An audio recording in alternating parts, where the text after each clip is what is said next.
I'll be honest, I didn't plan on doing this stream whatsoever. But after that game against Leicester, I kind of felt like it was necessary. That 4-2 defeat to Leicester, you saw my match reaction. I'm pretty sure you would have by now. And my immediate reaction, my immediate feelings towards what I saw, and the reason I'm doing this stream, the reason I'm inviting you all to come on there. If you want to join in, you can have your say about what you saw there from Manchester United, what you saw there from Ole Gunnar Solskjaer. For me, the reason I'm doing this stream now after that game against Leicester and not after Everton, for example, or Villarreal or Villa, I've seen a different reaction from that game. And I'm not just talking about from fans. I'm talking about Ole Gunnar Solskjaer's actual comments, how he sort of spoke and represented himself. Paul Pogba's reaction, the reaction that's coming out of the club. There's one thing that I want to make abundantly clear right now, which is something that I've kind of always felt, and I kind of always stood by it. The club is coming out and supporting Ole Gunnar Solskjaer. David Ornstein, this is published quite literally 20 minutes ago, if that. David Ornstein saying, as things stand, Ole Gunnar Solskjaer's position as Manchester United manager is understood to be 100% secure. Despite a poor run of form, the 48-year-old still has support of Manchester United's board. He signed a new contract running until 2024 with the option of a further year. And he goes on to say there that Ole Gunnar Solskjaer has a lot of credit in the bank. But what I've seen from, as I said, what I've seen from this in the fallout to this game that strikes me as different to what we've seen before. First of all, and I've said this in my match reaction too, I said previously when Solskjaer's been under pressure, his job's been under pressure, he's been under scrutiny, serious scrutiny. The players have responded. The players have delivered. And Man United have turned it around. That just hasn't happened today against Leicester, and in a magnificent sense. And I don't mean that in a positive way. So what I've done here, as I said, it's a bit of an impromptu stream. I can see plenty of you, Brogan. I can see you, Chris. Hello, Chris. Nice to see you there, buddy. I can see you there waiting. Ian, I can see you there at the down below as well. Chris and J2. I'll bring you all in sort of one at a time. And as I said, I want to give you the opportunity to come on and have you say. I can see a comment here saying, are you sure the voice of the fans are heard? Well, you'll find out very shortly when everyone comes on. But what I was saying there, this is what I found really strange in that reaction to that game. We go here and let's quickly have a look at some of the comments that Ole Gunnar Solskjaer has had to say in the immediate aftermath of that game. First thing he talked about was about Harry Maguire, which was, let's be honest, an absolutely, truly abysmal decision. We all knew that Harry Maguire was very, very unlikely / impossible. He wasn't going to be fit to play Leicester. And it was the worst performance I think I've ever seen from Harry Maguire. So I can point the finger at Harry Maguire for how bad he played, but I can also point the finger at Solskjaer saying, why did you start him, man? You got Eric Bailly and Victor Lindelof, both played in the international break. But instead, you start him. Poor, really poor decision. This comment here, though, I'll be honest, this blew my mind. This blew my mind. It sounds like something Richard Keys would say as a pundit. Lately, we have not been in great form. Lost too many points, and that is something we have to look at. We might have to change. Do we need more legs in there? What do we need? Bear in mind, this is manager of Manchester United there saying, what do we need?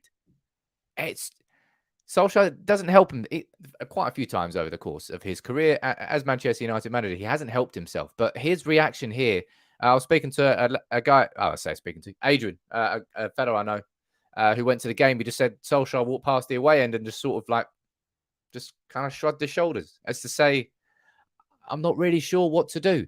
And I don't really think Solskjaer knows what to do today. And that's why I'm doing this video. Honestly, I went into that game with some serious positivity. And I'm not just not blind positivity. I was like, Matic and Pogba, it's the midfield that I've been asking for Manchester United to play. And we put in that sort of performance. It's almost worse than it's kind of worse than it has been before. So I can't justify. I can't just sit there and support Solskjaer blindly. You know by now here on United People's TV, I want Solskjaer to be successful. I think all of you do, really. But I'm still supporting. No, I don't 100% support him now. Not that I did before, but what I've seen today there was a new low. A real new low. The reaction from Solskjaer was poor. The players themselves, just the overall performance, apoplectically terrible. Nice word there. Conceded 16 shots in that second half, 8 on target in just the second half. What I'm going to do now is I'm going to bring you on. I'm going to bring you on in the order that you came in. I think that's only fair. Brogan, I can see you sitting there patiently waiting. How you doing, buddy? Am I in? Nice to meet you, Sam. Nice to meet you. I like your shirt, by the way. But thank you, buddy. I noticed the one in the back, so I stuck it on quickly. Yeah, there it is. What's your opinion, man? You know, that was a really, for me, it's probably the lowest point I think Solskjaer's been as Manchester United manager. But you know, has it changed your opinion on anything, or were you already Ole out before that game? At the end of the day, my issue is I was Ole in. I was Ole's at the wheel, and I was on the train of that Ole should get the job and all of that. But when we wanted him to get the job, he played with a single holding midfielder. He played with 3 in the midfield, and he had a single holding midfielder. And when we had Jose, it was with 2 central CDMs as a pivot. And basically, when I wanted Ole to get the job, he was playing an attacking formation with 1 holding midfielder and 2 in front. And that's when Matic was starting. And that's why I wanted him to get the job, because as much as I liked Jose and I thought that he was a winner and he would bring us trophies and all of that, I didn't like the style. And I liked Jose. But at the end of the day, I was Jose, he had to go. And then Ole gave us this attacking football. And I was like, this is bloody great. Let's do it. Let's go. Give him the job. He deserves it. But as soon as he got the job, he changed his formation and he went defensive. And this is exactly why I wanted to go from Jose to Ole. I wanted us to come out of this defensive way of playing. And I feel like he cheated us, because we wanted him to get the job with it, to have attacking football. He got the job, and then he suddenly went, oh crap, I've got the job now. Now I've got to kind of cover my ass, kind of thing, excuse my language. You're allowed to swear on this channel. So I was already feeling disappointed, and I was feeling afraid, and I said, okay, let's just give him time, let him build his squad, let's see what he can do with it. And at the end of the day, we're 3 years in now, and he's still playing this formation that I wanted Jose out for in the first place, kind of thing, So I've been critical. I've been critical of you in the comments, and the only reason I'm not critical of you, I'm critical of because at the end of the day, this is an issue that I'm jumping here because I'm so passionate about this all. But this is a problem from the training pitch. It cannot be fixed. This is not going to be fixed throughout the season. The way we play, the way we're playing is not going to be fixed this season. It's not, because this is something that should be drilled into you on the training pitch. And you see with Pep, you see with Tuchel, this is something from the pitch that they're drilled into. So when they get on the pitch, they know from behind they've got eyes in the back of their head, because they know this player's running here and this player's running there, and they know where everybody's going to be from what happens on the training pitch. And it's not like that. So this is a problem on the training pitch, and this is why I'm personally Ole out, because you've had 2 pre-seasons, because he came halfway through the season. So he's had 2 pre-seasons sorted out. And I remember last season, he said, I didn't have enough of a pre-season to get this team going. You've had time now, mate. And you've been backed. I want the Glazers out. Fuck the Glazers. But it's not happening. It's not happening. And this is from the training pitch. I don't think anybody can really deny. I can't deny. You know that I'm sort of supported Solskjaer. I'm not going to be the first person to sort of push that Ole out train down the tracks, but I can understand why it's gathering momentum. And what we saw today was nothing new. It's something that we've seen before. I think today was probably the worst example of it. Tielemans and Sumari dominated that midfield. Matic and Pogba. I thought Matic and Pogba was the right midfield to play. But Matic, because he's he's a static midfielder, you need to partner him, I suppose, with somebody who plays a bit more aggressively. And someone like Paul Pogba, it didn't work. Nothing worked today on the pitch, apart from Greenwood's unreal goal and Marcus Rashford coming back in and scoring a banger. Great, but it all got lost in the mire of that defensive performance. And yeah, it's a defensive setup. It's like, mate, you've got a back five of De Gea, Varane, Maguire, Shaw, and Wan-Bissaka. That's good enough to challenge for anything. Even if you've got Lindelof in there, who I still think is a very good defender, cracking pass as well to Rashford for his goal. But mate, I understand your frustrations, and it's not that I haven't had these frustrations. It's just I've been able to sort of kind of push them down a little bit, maybe as a fan. But something that happened there today is that a part of that definitely left me in the idea that I'm certainly growing more and more frustrated to the point where I'm now saying, I mean, if fucking Solskjaer is saying it, he goes, what do we need? And if you've got the manager saying, what do we need? What sort of real chance is there of changing? But no, mate, it's thank you very much for coming on, buddy. I can't give too much time to everyone because there's so many people waiting. But really appreciate you coming on. I love the shirt, by the way. I might have to put that on. Thank you, buddy. Thank you. Take it easy, man. Mate, look, Brogan is fair enough, man. He's fair enough with everything he's saying there. Chris, I'll bring you on next at some point in the next few minutes. I can see you there waiting there patiently. But mate, this is going to be a really interesting because these next 10 games, right? These next 10 games were the biggest, the acid test. I mean, it's like I don't know, when you're younger, your driving test seems like the most important thing in the world until you've done it, and then you're like, it wasn't actually that important. And then you move on, and something else is coming up. Oh, you got your uni degree exams. Solskjaer's done that at different points in his Manchester United career. This has been the most important thing. This has been the most significant thing. The hurdles have always changed and the goalposts have. But Solskjaer now, these 10 games were always going to be where he either became horribly exposed and for being underqualified to be Manchester United's manager to take us up to that top table. Because right now we're still sitting on the kids' table at a Christmas dinner, just watching all the adults eating at the top table whilst we have the scraps and the little paper plates. That's currently what Manchester United, but we've got paper plates and golden cutlery. That's I don't know what analogy I'm going for here, but we've got Ronaldo, we've got Sancho, Rashford, and instead of on the weekend where Liverpool win 5-0 against Watford and City are comfortable 2-0 winners at home to Burnley, we're there getting steamrolled by Leicester, really steamrolled. And yeah, as I said, that's why I wanted to do this video today. I could have done this after Villarreal. Not after Villarreal, sorry. Could have done it after Everton. Could have done it after Villa. But just the reaction from Solskjaer almost felt like a white flag from him. Like almost like he's like, for fuck's sake, I've started Matic and Pogba now, and we got worse. He goes, he's probably going home and saying, what am I supposed to do? And ultimately, I don't think he knows the answer. And that, for me, is probably the biggest problem I would have with Ole Gunnar Solskjaer.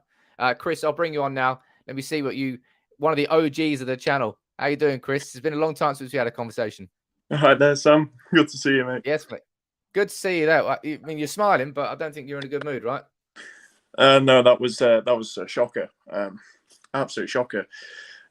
Like you, I went into this with a lot of positivity, this group of games, because you think to yourself, well, international break, you're coming back, you've got 10 huge fixtures ahead, put in a good performance to start off. And we just didn't compete. We were second to a lot of the balls. It's a shame because Marcus came back and scored. Mason scored a cracking goal, and yet it's going to be completely overshadowed because our defence was awful. I mean, Maguire, as you said, Maguire was horrendous. It's the worst I've seen Maguire play, and he shouldn't have been playing. By the way, that was a just bizarre decision from Ole. And the game management, we scored. Rashford scores an equaliser, 2-2. At that point, you're thinking, do you know what? Leicester have had a few chances. To be fair, if we get a draw out of this, okay, decent. Let's stay solid. Literally 15 seconds after kickoff, concede a third, and at that point you're thinking, well, that's it gone. Yeah, just dear me. But, so, Chris, would you say that has that game in itself as it forced you to change how you feel and how you feel about Ole Gunnar Solskjaer as manager? Is it sort of I know you. I mean, I'm sure. Look, none of us. We've all had doubts. Everyone's had doubts, but some of us have been able to, as I say, push them down a little bit further and just kind of ignore them. But some doubts came to the surface today that I don't think I can ignore any longer. I wanted to know what you thought about that as well. Well, as you know, everyone who goes to the games in the ground at Old Trafford support. We support the managers to the bitter end. Just as we support the team to the end. But I think with Ole, what's come to the fore is that tactically, he may be good at man management, but tactically, he has a plan A, and if plan A doesn't work, he has no plan B. That's the way I see it. Is he doesn't know how to change a game, whether we're leading and we're trying to shore things up. He doesn't know how to do that. And if we're going behind, he doesn't know how to get the best out of the attacking talent he has either. He has a rigid formation and rigid system that if it's not working for him, he doesn't know how to change it. And I think the problem he has now is actually, I think, bringing Ronaldo in, dare I say it's... I think it's actually made the team a bit weaker than if we had Cavani up top, because Cavani presses. When Cavani's leading the line, he actually presses a lot. He runs around, he makes runs, and Ronaldo, he doesn't do a lot of pressing, so he's relying on the people around him to do the pressing, and if they're not pressing, you're stuck. Chris, it's a point I'm going to speak about tomorrow in another video. Going to sort of let everything settle today because, let's be honest, there's enough negativity right now. But there's no question that all the signings that we've made under Solskjaer, Van der Beek aside, who I still stand by the fact that the club signed him and not Solskjaer. It's too weird otherwise. Every single signing we've made has been as part of a plan we're going forward. Ronaldo was just like an opportunity that we just took advantage of because it was there. And now because of that, we can't play Rashford, Greenwood and Sancho together. And Cavani suited that style. That's why Cavani was such a good signing. That's why he complemented the players so well. Ronaldo jars it completely. He's used to playing in teams which dominate the ball, and therefore he'll get so many opportunities because the team is dominating. But when a team is out of possession, Ronaldo was invisible for like a good 60 minutes today. It's not because he's a shit player. We all know he's the greatest of all time. But when you don't dominate possession like that, the benefit of having Ronaldo goal hanging isn't there because the ball's not near him. So I completely agree with you there. Hey, Chris, I tell you what, it was always going to be a tough 10 games for United. It was always going to be an interesting couple of months. But fuck me, Solskjaer's made it about a million times harder for himself after that performance today from Manchester United. And I'll be honest, mate, I don't know what the hell we're going to be doing against Atalanta on Tuesday. Was it Tuesday or Wednesday? Wednesday. And then we got Liverpool. Got Liverpool. Oh, mate, what a time to go and play right now. Salah, let's be honest, he really is playing like one of the best in the world. No one can deny that. But Chris, mate, really good to chat to you again. Nice to have you on board. I saw you join as a member. Really good to see you. And I hope you're well, mate. Apart from the fact that, United are, well, let's be honest, they're shit. Comment here flying in from Lurkish. As I said, if you've got anything you really want to say, fire it in a super chat. I'll read that out for you, as I always do. Lurkish, you're saying the problem is that his plan A is the same for every single game throughout the season. His style of football is utter crap, and we need to change. Well, I'll tell you what, I don't want to bloody see a game like that again. Jesus. I felt violated watching Manchester United today. Personally humiliated. That goal that we conceded, Eric Ramsey, as I said, set piece coach, I was praising him considering the only goal that we conceded was the one against Villa. Conceded from 2 set pieces there today. That Soyuncu one, De Gea made a cracking save, but just bodies in and around the box. No one there. It was terrible. And to concede 30 seconds after Marcus Rashford makes it 2-2, you are not going to see a worse example of a lack of game management than that. Truly, truly abysmal that was from Manchester United to let that happen. Finally, Rashford comes on, mate. And as Chris said there, it's a shame to really have Rashford's return and that goal from Greenwood just cast to the depths of history. Forgotten now. Cracking goals from both of them. Forgotten about. Shame, innit? Surav saying, worse is yet to come for United and Ole. Sad, but this man is out of his depth. And if this continues for 8 weeks, United is done for the season. Well, if that continues for 8 weeks, absolutely United are done for the season. No one's going to disagree with that. Chris, nice to see you there, buddy. I'm sure I'll speak to you again soon. Let's bring the next caller in. Who have we got? Oh, it's the big man himself. It's Ian. I'll bring you on, Ian. How you doing? I've been a bit pissed off today. Let's be honest. Let's just put it out right out there. Pissed off. I think you're the same. I mean, I think we're both the very similar mindset in terms of how we feel about Solskjaer as manager. But what's changed for you after that game with Solskjaer? With that one, everyone knew coming in. I mean, we said it in the chat. I said if Maguire is fit enough, you can play him. He wasn't fit enough, and Ollie should have known that. You don't. Yeah, you've got your physio, your team of physios around you. He's got his team around them. I work in a field where I have to work with a load of engineers stuff, and I have to go to them and say, what's the right thing to do with this? I'm not an engineer at all. I have to take their word for them, but I know enough about it. I can challenge them on it, and I know enough about what I want to get done that I can tell them this is how we need to do it because we need to hit certain deadline, certain budget, whatever. And I feel like he's fucked up there. And somehow I don't know why he's gone with Maguire when everyone around him should have been saying to him, Maguire's not ready. He needs another week of struggling, on the training pitch. Yeah, that's just horrendous mismanagement, and it's not hard. Even your nan would know that a person who has been injured for 3 weeks and trains 48 hours before the game is probably not going to be fit. Let alone, bear in mind, this is Manchester United's first game. I don't really understand that. It must have been because of coronavirus. It was our first game back at Leicester for like years. It's Maguire's first game that he's played in front of the Leicester fans at the King Power Stadium. Solskjaer, I praise him for his man management, but he's just done what Gareth Southgate did to Rashford in the Euro 2020 final, in putting him in a situation that he really should not have been put into. Absolutely.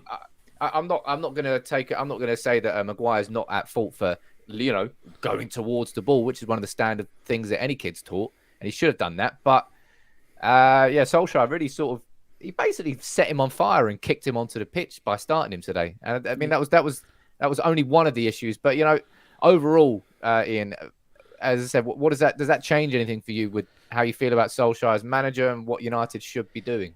I said in our WhatsApp chat, and I said it as a comment on your video earlier today. I've moved a step closer to being Ollie out today.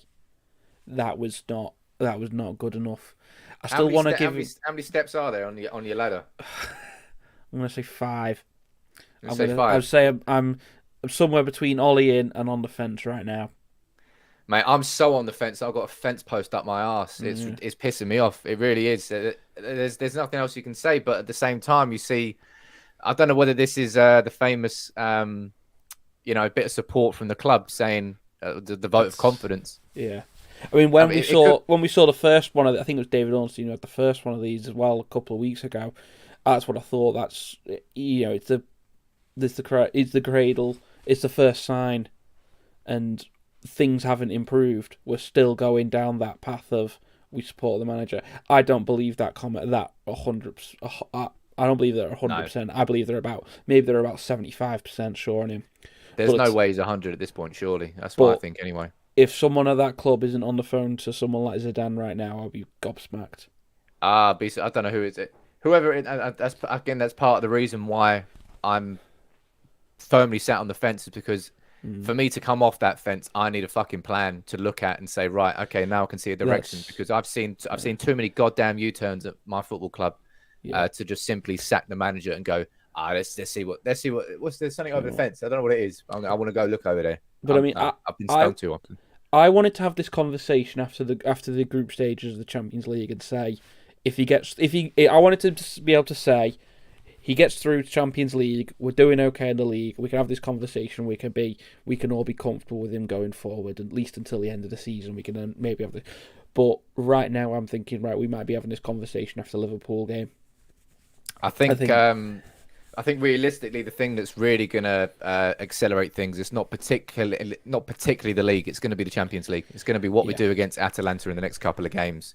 If we get the wrong results there, I think things really might start heading towards step 5. There's a comment here that's come in from Joshua. I mentioned, he said, really concerning that Rashford can come on and score right after an injury, but Sancho seems to not yet be able to adapt to the pace of the Premier League. I think I'll say this about Sancho, 2 things.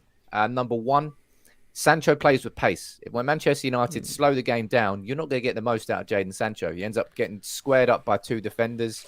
And a point that was raised by Red Billy, one of the editors on The People's Person, was also at Dortmund. He had a lot of freedom. He wasn't like stuck to the left wing. You would see Sancho drift to the right, drift to the left.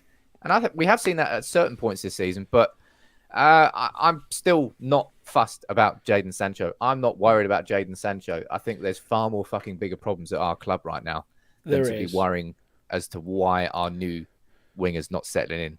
Yeah, there is, and it's the defence and the midfield. The defence is not the players because we've got, you look at our starting 4, that's a top back 4. De Gea's playing like the best goalkeeper in the world right now. Yeah, you can't.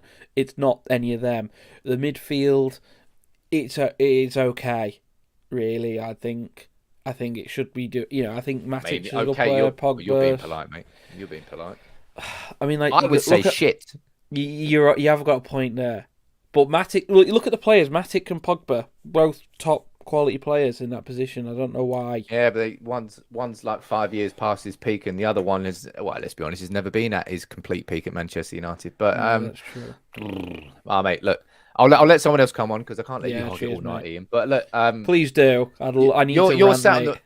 You're sat on the fence, and you've got a fence post up your ass, just like I have. And I'll tell you what, it's not particularly. And also, as a comment from I can't remember who it was, but someone said make your bed. So you've been called out here. Yeah, that's the spare bed, but I'm not feeling 100%, so I might be on there tonight. Don't want excuses like that. I'll go tidy up now. Yeah, exactly. Yeah, you think about you think about yourself there, Ian. You think about what you're doing. Jesus, embarrassing. It's not embarrassing, really. I'm joking. But Manchester United today were pretty goddamn embarrassing. Really, they were. And yeah, honestly, where do you stand on this? Jay, I can see you there waiting in the comments patiently. I'll bring you in next, buddy. But what percentage do you think? I clearly do think that Manchester United do still support Ole Gunnar Solskjaer. I do think he still has the majority of the support from the club. But I'm like Ian. I don't think it's 100%. Where do you think? Manchester, give me a percentage. Because Solskjaer definitely has credit inside the club, and he deserves credit inside the club. So I was reminded, if this all ends in tears, right, and Solskjaer gets sacked, and it all goes fucking tits up, I'm going to do the most research possible and spend the longest time possible I can doing a thank you video for Solskjaer, because he has rebuilt this club so much in the last 3 years and put out so many fires that have been lit by other managers that can't just go and be forgotten about. And as I said, we wouldn't be in this position without Solskjaer. But whether or not he's the right man to take us forward after that is obviously the conversation we're having now. Jay, I'll bring you on and you can have your say, buddy. Nice to see you as a new face. How you doing? What's up, man? Good? Yeah. How you feeling about that today? You got a smile on your face, but I don't think you're happy with the football. Oh, my God, bro. Like, the thing is with Solskjaer, right? I watch him very closely and like what he does, and it doesn't seem like he has a clue like what he's doing. In terms of like how the team plays, how the team sets up, like he plays a 4-2-3-1. Like what the first guy said, when he first came in, he was playing with one sitter, and that was Matic.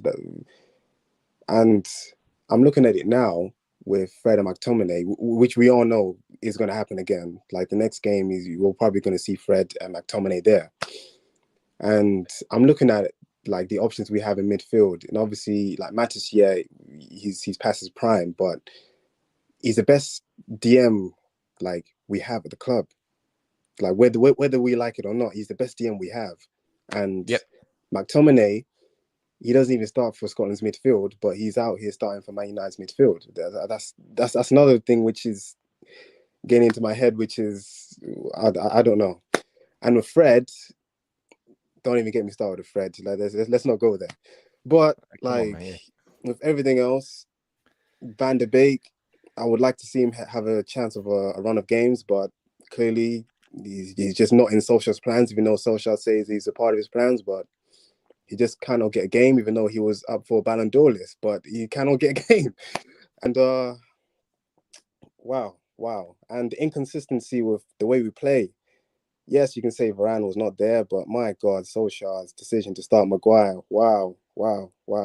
Yeah, I feel that's going to be that strikes me as a decision that I don't think he'll be allowed to forget. I don't think anyone will sort of forget. Wow. And as I asked Ian, Jay, has today changed sort of any of your opinions on Solskjaer, or how strongly you feel for supporting him or not supporting him? Has that game sort of had an impact on that for you?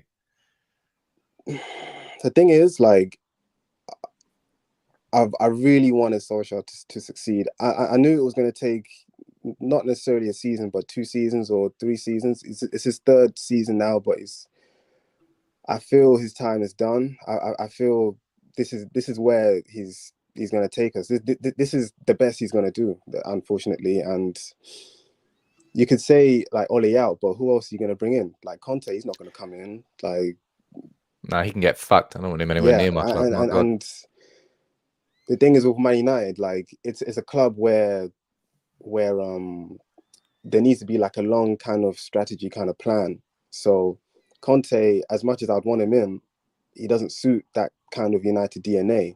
And then you're looking at Zidane. Yes, he's won the Champions League 3 times, but would United really go for him? I don't know. Those are like the 2 only. I mean, yeah, you've got those 2. You're obviously going to get like people like Ten Hag thrown into it. You're going to get, I don't know. There's so many different managers that people are going to say, this is the one that's going to take United forward.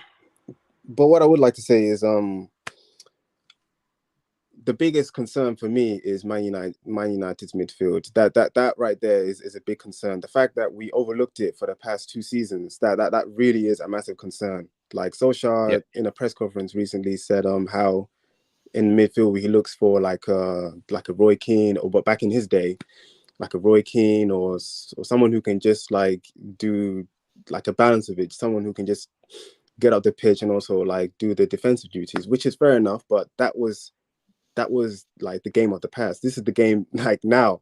And like I don't understand why we place this rigid style of like where we're so pragmatic, where we relying on players who like to do a job like McTominay and Fred, who are truly like number 8s, but then they're being asked just to screen the defense. And that right there is a massive concern for me. Like for me, like games are won in midfield for me, and we're too predictable, we're too slow, and the likes of Sancho, we're not seeing the best out of him because we're playing too slow. Yeah, mate, that's something I firmly agree with, and that's something that's pretty much why I'm not really listening to too much criticism about him, because I know that right now our setup's just not going to get the most out of him. But mate, I share a lot of your concerns. I'll tell you what, I can't wait for Atalanta. Said nobody ever. But but mate, really nice. Yeah, mate. Look, I said this before. Like, we normally get reactions, and then we've had that against Leicester. So instead, at a point where Solskjaer's got his back against the wall, we've typically performed. Today was different. Today was dramatically different, and it's made we've now gone further down the rabbit hole, and it's not a good rabbit hole. Some are good, some are bad. This is definitely a bad one. But no, Jay, look, mate, thank you for coming on. Really nice to chat to you. I'm sure I'll speak to you again soon at some point, buddy. Yeah, man. Yeah, hopefully, with a bit, a smile on our face for the right reason. Nate Bennett, how you doing, buddy? Great show, gents. I've been very patient with Solskjaer, but it's time to move on. Bring in some quality. Our failures this season is down to coaching. I don't think anybody's going to argue with the fact that Manchester United's failure this season is down to coaching. It's down to whether or not you feel more like you want to point the finger at Solskjaer for that, or whether you want to point the finger more at Phelan, Carrick, McKenna, and Fletcher for that. Something I find very, very odd. And we're very good at this, as you know. We've normally done it with players, but we just gave Mike Phelan a contract extension last week. And I don't really know why. I don't really know I don't know how that benefited us in any way, shape, or form. It's not as if Mike Phelan's going to go and get poached by FC Barcelona, is it? I mean, he probably would do a job there right now. But no, I found that very strange. Down the comments too, I can see it. Chris, I can see you there. Paul, I can see you. Paul's a new face. I'll bring Paul in next. And then Chris, I'll bring you on as well. Ike and also Owen.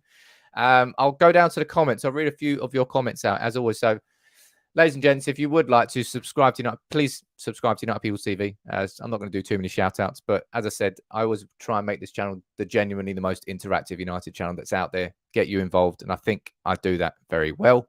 It's only because you're good, though. Matthew Grant, you're saying Ole chose his coaches. Yes, he did. And I think Mike Phelan, I'll be honest, was very responsible for how good the 3 years have been under Solskjaer. I think he was a perfect sort of mentor, I think I would call Mike Phelan. I think that's the sort of role he would have had. I can only guess it. I mean, I don't know what Mike Phelan did. But I imagine he was the person that was very good at linking the past with the present and helping Solskjaer learn on the job, which is what everyone else has been doing. The organisation and planning that goes into a season is not there, says Apex. It never was in 3 years. It is beyond being critical. It is a failure. I mean, yeah, I called it total failure after the Villa game. So I don't know how to describe that if I'm going to call Villa a failure. Anyway, Chris, I can see you down there, buddy. Let's bring you on. Yes, mate. We had a chat before the game. You said 3-1. I said 3-1. We were both completely wrong, sir. Where do we begin? Where do we even effing begin? I mean, I don't know. Like it's a total shambles from the entire team. I know a lot of people are placing their blame on Ole. I am placing the blame on Ole, but at the same time, if you look at the players, I mean, just go and rewatch the game in full, right? Absolutely. Every time, that is every a terrible time. idea. Don't watch that game again. Don't do that to yourself, Chris. Don't do it to yourself. Come on. Every time we get the ball, I kid you not, every time we get the ball, one of our players get the ball, no one's moving for him. Absolutely no one. They're either standing still or they're jogging casually, right? I only see one player, to be honest. Nemanja Matic was the only one trying to create some space, trying to create a passing line. So, with that said, I think the players are not playing for Ole anymore. And for that reason alone, I think it's time that I hop onto the Ole out wagon. So you're after that game, you're not switching loyalties, but it sort of pushed you over the edge, and you're gone. It's really hard because you can clearly see that players aren't interested. There's no energy. There's no willingness to want to play football anymore. There's no desire, no determination, no fire. Like it's like they're playing to get Ole out. To be honest, I mean it's hard to see those. I mean those players played for their country, and you see how they perform for their nation. You see how they play for their manager, and when they come back to United, it's like nothing, no energy, nothing. Yeah, it's players are sort of symptomatic of their environments. So if you go into a happy France camp and you've got players like Mbappe, Kante, Benzema, who right now is probably the best player in the world, it sort of reflects on them, and it rubs off. And that's clearly what's happening at Manchester United at the moment, and not in a positive way. There's players like Greenwood today, like Marcus Rashford when he came off the bench, who have the ability to sort of push through that envelope that's covering the club and saying, no, fuck that. We're going over here. We're going towards there, which is what we wanted Ronaldo to do. I agree with Chris earlier, not different Chris, obviously, when he said that probably United as a team are better without Ronaldo and with Cavani. I've thought that since day one, but it's Cristiano Ronaldo. You can't just kick him out of the team. But look, Chris, I don't think you're the only one that's sort of teetering towards the edge. Like I said to Ian earlier, I've got a fence post firmly rammed up my bum hole right now because that's where I am. I'm just sitting on. I don't actually have a fence post up my bum. I just want to clarify that. But I'm sitting on the fence with Solskjaer, and I always have been sitting on the fence because I want to try and appreciate and understand both sides of the argument. That's what you got to do in any sort of conversation or debate. You've got to look at both sides. Yeah. But today, well, this is my fence. This is Ollie. Yeah, get the fuck out of here, man. Well, don't sit on the. Well, you're not on the fence anymore. Well, can't say that, right, Chris? Thank you very much for coming on, buddy. I'm sure I'll speak to you again soon. But mate, like, Chris won't be the only one who's done that today. And again, that's exactly why I did this video. I feel like I've timed it right. I'm not going to be. I could, as I said, I could have done this video a lot earlier. but I didn't want to. I didn't feel like it was appropriate. I didn't feel like it would have helped Manchester United. As always, throughout these entire streams, fire in your comments down below. Fire in your super chats with anything any points you want to make, any conversation points you want me to look at that I haven't spoken about yet. But what I want to do now is head back to look at a bit more of the reaction that happened after the game, a few more of the quotes that we saw from Ole Gunnar Solskjaer and Paul Pogba, because this for me is quite, just as much as I said that something, it feels different after this game. And I've, in terms of the reaction from it anyway, number one, that's coming from Ole Gunnar Solskjaer, but number two, Paul Pogba's been quite a big part of that as well. Let's go up here. Paul Pogba, he's saying here, we've been having these kind of games for a long time. We have not found the problem, conceding easy goals. We need to be more mature, play with more experience and arrogance in a good way. We need to find something. We need to change. That's what Pogba's saying there. Now, he speaks a lot of sense. He speaks a lot of sense. I said on Twitter after, I said, look, man, Pogba speaks a lot of sense there, but sort of don't throw stones in glass houses. He had like 0 tackles, 2 out of 13 ground duels he won. He was crap today. He was absolutely crap today. So, yeah, we do need more arrogance. We do have problems. And I think Pogba was quite a significant part of that problem today. So, the reason I would say that the Pogba comments are interesting in this situation is because I can't play that because I've got my headphones in, unfortunately. Otherwise I would. It's very interesting to hear players coming out and basically Pogba coming out and saying, look, things need to change, man. Things need to change. Chris there saying, yeah, Pogba said we need to change. I hope he finishes actual sentence. We need to change the coach and the manager. People are in the comments are saying Pogba's been crap since we signed him. That's just an outright lie. You know it is. I know it is. He has been fantastic in patches, but he's a bit like Jesse Lingard, Purple Patch FC. When he's good, he's great. When he's not, like today, mate, Tielemans ran that game. Look, exactly what Brendan Rodgers said. Perfect there. It's exactly what I'm talking about. I thought we started. This is what Brendan Rodgers said after the game. I thought we started well. Their central midfielders weren't pressing, so we could be patient and work the ball through the pitch. So without Manchester United's press, Leicester didn't feel any danger, and all they need to do was just wait for the overlapping run from Pereira on the right hand side, wait for an underlapping cutting run from Castagna on the left, maybe wait for Maddison to get into a bit of space in between our midfield and our defence. Leicester just decided what they wanted to do. They were like, let's go over here this time. Let's try it over there. We gave them the free reign of the midfield today.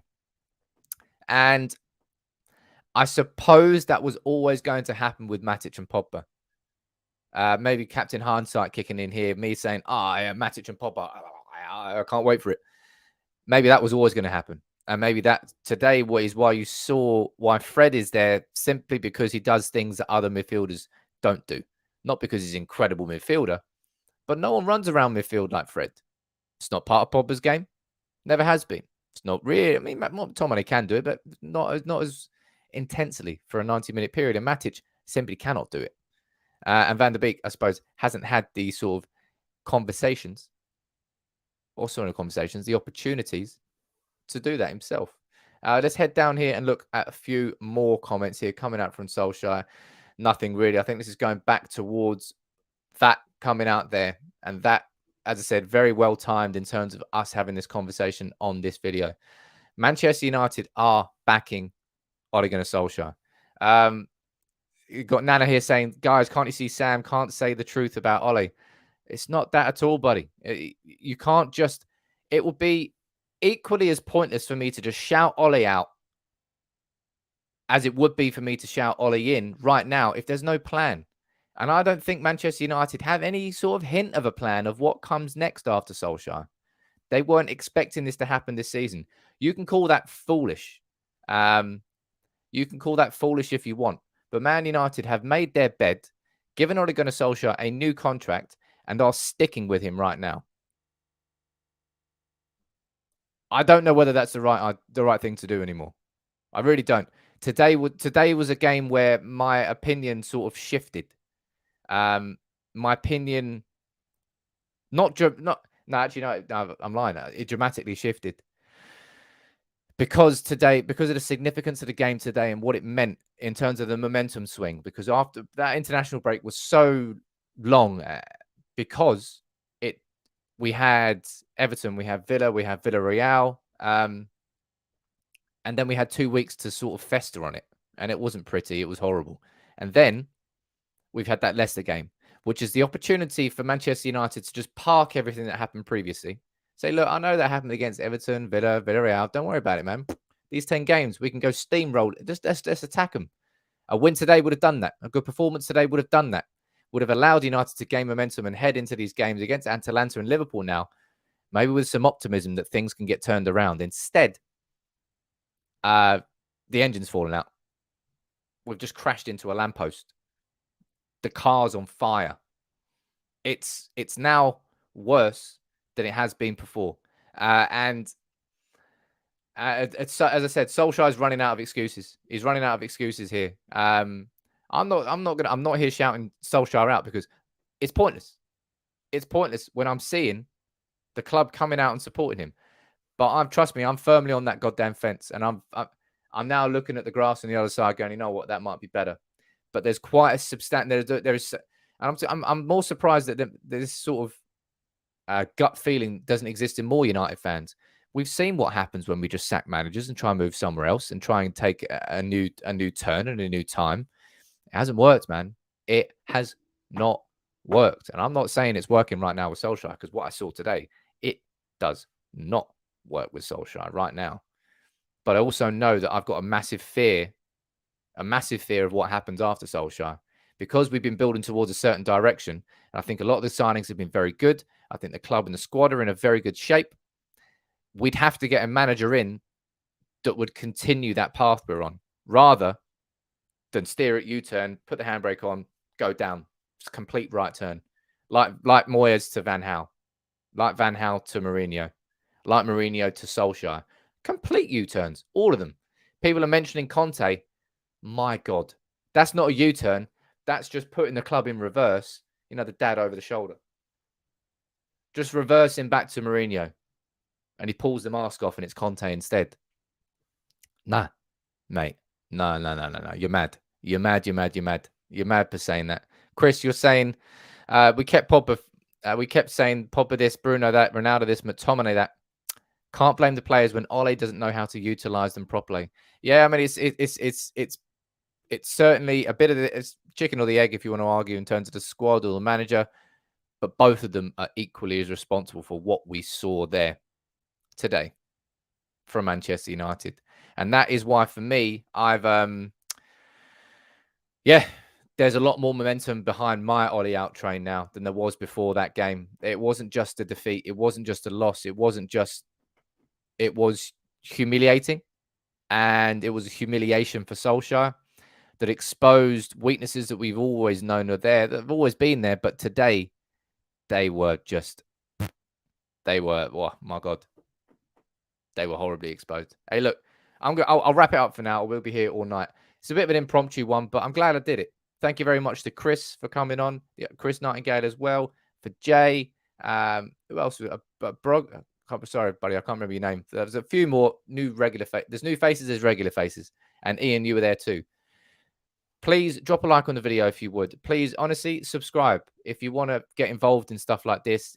There'll be plenty more of this across the season. Maybe I'll do another one tomorrow if there's another talking point. But look, I'm confused. I can see it in the comments. I am confused because part of me can see that Solskjaer is not working. But there's another part of me pulling me back saying, hold up, Sam. You know what happens when we sack managers without the right plan. You know what will happen if we sack Solskjaer and we don't have the right plan.